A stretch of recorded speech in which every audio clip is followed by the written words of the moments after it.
Some words from today's Gospel. As Moses lifted up the serpent in the desert. I am utterly terrified of snakes. Some people hate spiders, some people hate moths or bats. I am absolutely petrified by snakes. And therefore I completely understand the way in which this language about the serpent seeps into the scriptures, as in the passage of the people of Israel through the desert. It's the serpents that destroy them at one point, and it's the serpent who becomes the symbol of destruction and deceit through temptation for Adam and Eve.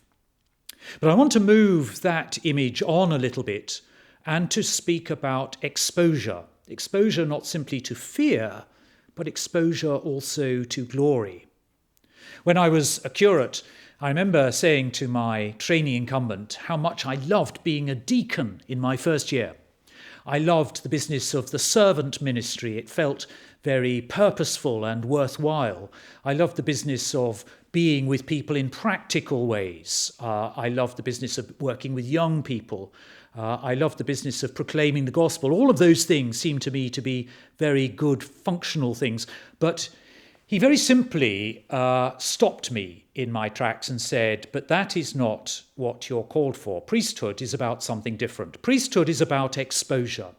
It's about standing in the place of glory, the glory where the interchange between God and humanity takes place, representing the people of God, one person taken from the baptized, who stands to bear the prayers of the whole people before God and to represent to them the mercy and the love of God.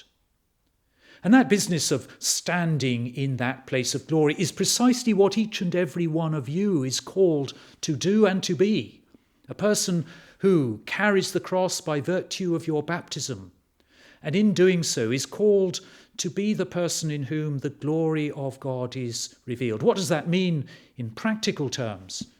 It means that the way you behave, the way you speak, the atmosphere and environment that you create by your behavior, the priorities with which you order your life, these are the things which reveal the glory of Jesus Christ and the means by which his cross is made evident in your life.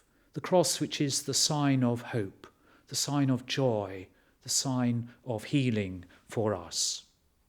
As we reflect on our movement towards the mystery of the cross, may you be strengthened and grow in confidence that the glory of the cross will fit you to stand in the place of the cross in your daily life.